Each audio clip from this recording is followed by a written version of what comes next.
Je disais des frappeuses ou frappeuses de relève, oui, est-ce que vous saviez, vous, ce matin, que vous seriez avec moi sur scène, ou vous l'avez appris tout à l'heure, vous faites partie donc des gens il y a une conspiration. Tout à fait, voilà. Je suis victime d'une conspiration. J'ai Mais massacré je pense tout à que l'heure les gens en coulisses aussi sont victimes de cette de conspiration. la même conspiration. Voilà. Parce que vous étiez super prête, vous arrivez Ouais, détendu. ça fait...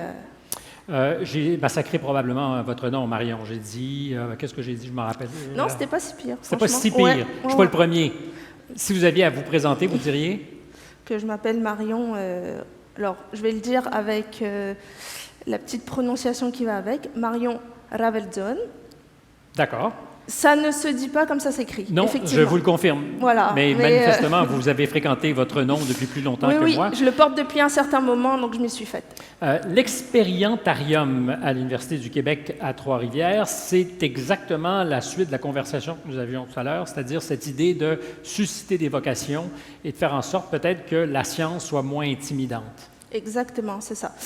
C'est à la fois de créer une rencontre en fait entre les chercheurs, les jeunes chercheurs d'aujourd'hui, donc souvent des étudiants chercheurs qui sont à la maîtrise et au doctorat, qui vont aller parler de leurs projets, qui vont aller présenter leurs projets à des jeunes du primaire ou du secondaire, qui sont potentiellement donc les chercheurs de demain.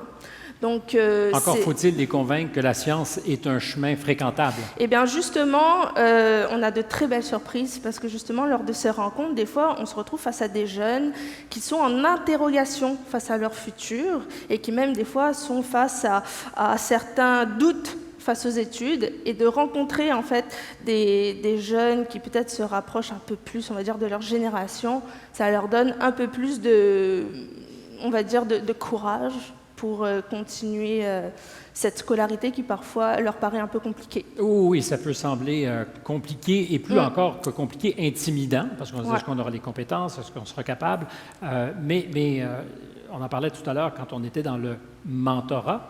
J'imagine que pour vous, qui avez déjà fait le choix de ce chemin, d'être capable de communiquer la passion, c'est aussi très positif. Oui, c'est aussi très positif, non seulement pour eux, mais aussi pour nous, parce que faut être, je pense que les deux participants qui sont ici vont être d'accord avec moi, des fois la recherche s'avère difficile pour nous en tant qu'étudiants, ça ne fonctionne pas toujours comme on veut. Donc on a des moments où ça ne va pas très bien et où nos projets, on n'en voit plus vraiment le sens. Et de rencontrer des jeunes, de leur en parler et de voir dans leurs yeux la petite lumière, eh ben, ça ravive aussi la passion chez nous. Donc c'est vraiment un espèce de cercle vertueux, oui, concret. Comme quoi on peut s'aider en aidant les autres. Exactement. Chouette aussi.